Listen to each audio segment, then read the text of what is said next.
Hello my fellow PUBG Mobile players, I hope you had a fantastic day, and welcome back to the channel. I'm super excited to do this video for you all today because this is something I've been wanting to do for several months now and just haven't gotten around to doing it.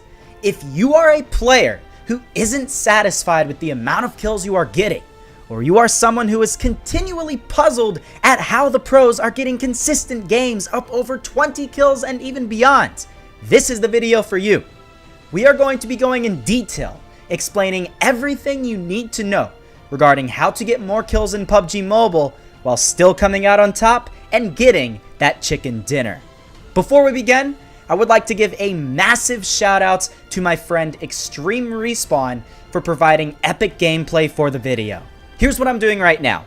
If you haven't heard, I'm trying to promote smaller channels right now on YouTube. If you want a chance to get a free shoutouts in the beginning of my videos, all you gotta do is subscribe to Extreme Respawn. His channel link is in the description, and read more on my Discord server, also linked in the description. That's it. But seriously, this whole thing won't work unless you guys show support to Extreme Respawn. So please check out his channel and, hey, maybe watch and comment on a few of his videos. I hope I can help grow out your channel next. Anyways, if this video helps you, hit that like button down below. I mean, it will help you, especially if you are not a pro in this game.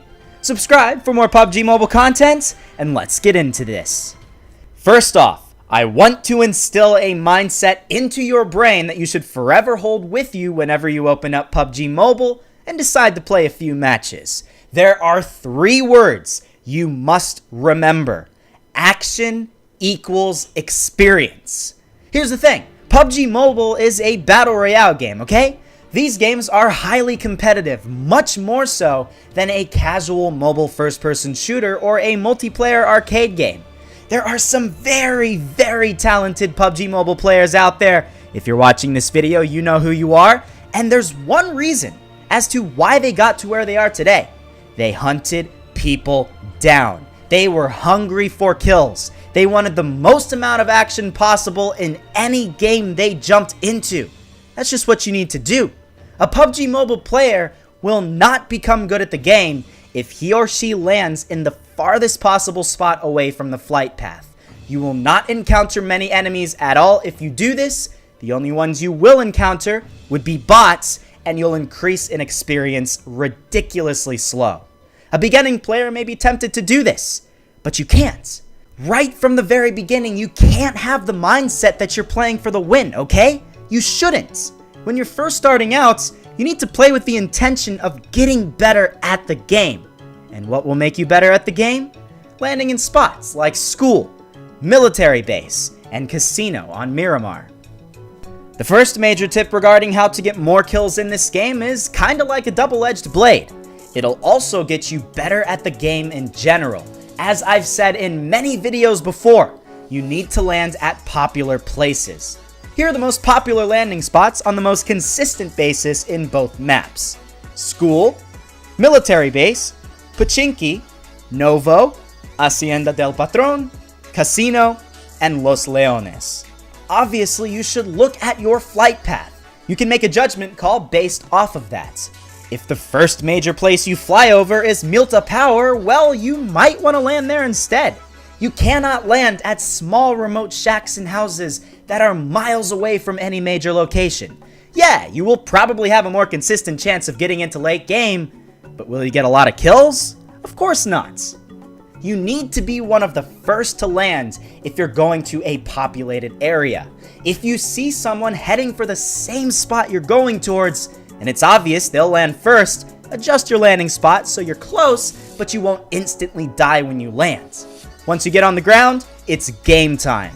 If you're going for kills in PUBG Mobile, being cautious is a mindset you gotta throw out the window. However, you can't be stupid and make careless mistakes, okay? You need to grab the bare necessities after you land. So that means either a shotgun or an SMG, and maybe a rifle if you can quickly find one. Get a med kit or a couple bandages and a helmet and a vest, so if you get into a gunfight, you won't instantly die.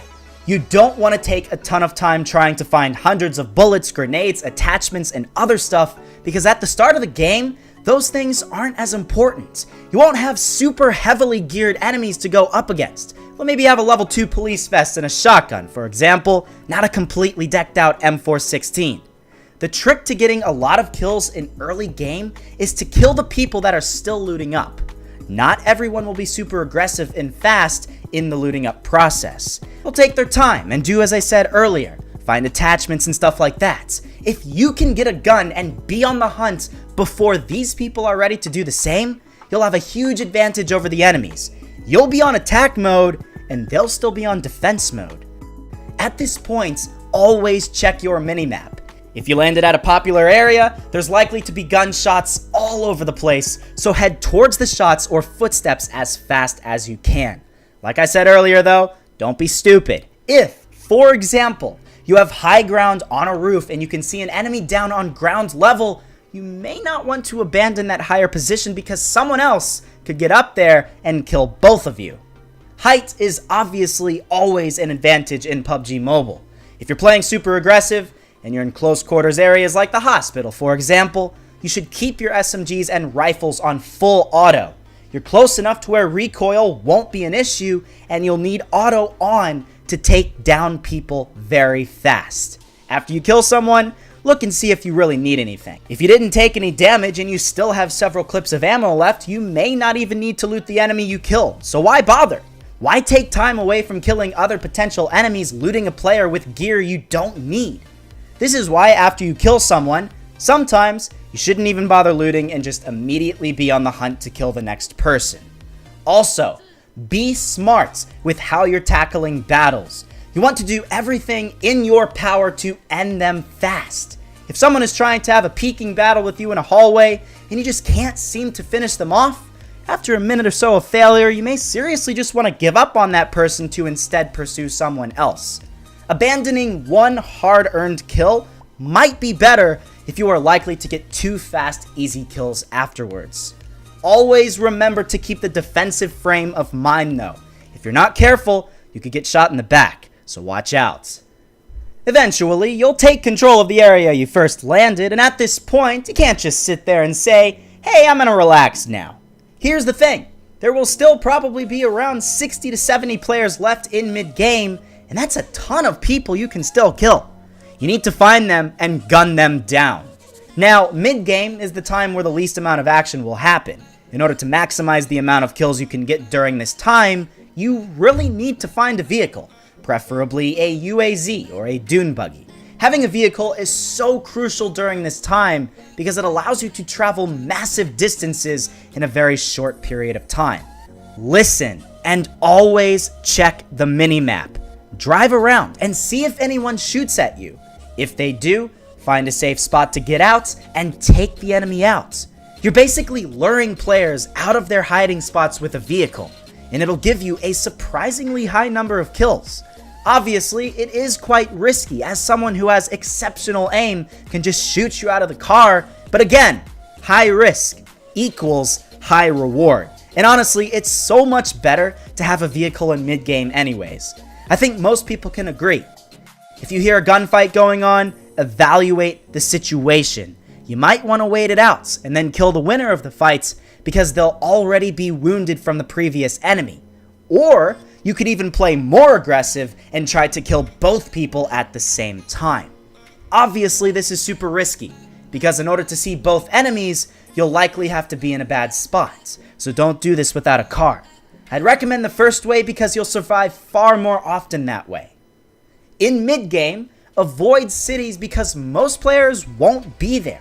They will have already geared up and will be on the move in open fields and forests. Head to areas in between big locations because that's where you'll encounter the most enemies. Places like in between school and Pachinki will 100% be where the most amount of players mid-game will be. Always be very careful at this point though, because there will likely be very powerful weapons in the hands of enemies at this point. They could easily finish you off if you aren't watching your back. Another good place to target in mid-game is an airdrop. Players love what's inside airdrops, and they'll be flocking from all over to attempt to get what's inside. If you can be one of the first to get there, you can get a good vantage point from a surrounding hill, or building and just pick off helpless enemies one by one as they attempt to get what's inside. Never stay still in one spot for too long though, because you'll end up wasting the whole game and miss out on many kills. Always be moving and always be on the offensive side of things. Eventually, however, you'll inevitably end up at the end of the game.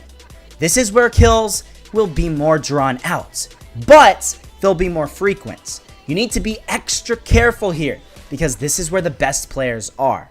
However, this doesn't mean you can't play aggressive. You can still drive around with a vehicle and try to surprise people by rolling up on them with a full auto rifle because it's likely they won't be expecting that. Most players in endgame will have big scopes on snipers and rifles and won't be prepared for a super close gunfight. If you are, and they aren't, who will win? I think we can all tell. Basically, staying on the tips of your toes is most important in endgame. Obviously, at any point, you can choose to finally stop playing super aggressive, and that might be a good idea if you're already at 20 kills with maybe 15 people left. However, if you're really trying to do the best that you can and get your kill record, you need to be aggressive until the very end. I recommend an M416 all the way up until the end, and your second weapon is up to you. Maybe a Thompson if you want super close battles, and maybe a sniper if you're good with headshots and you want to hang back just a bit. But in the end, you're obviously playing to get that chicken dinner, so be smart about it. Realize that the players are all experienced at this point, and they're all close together, and they will not miss many shots. Maybe wait until enemies are distracted, and then get the kills. Also, a little tip, you may want to lie still prone for a short time just to see if you see any movement. The human eye detects movement better when you're still, so if you're running around, it's much harder to spot an enemy crawling through the grass. When you're more concentrated, you'll be able to spot them out more easily, and then you'll get the kills. And eventually, you'll find yourself getting the chicken dinner. And with that, I guess that just wraps things up.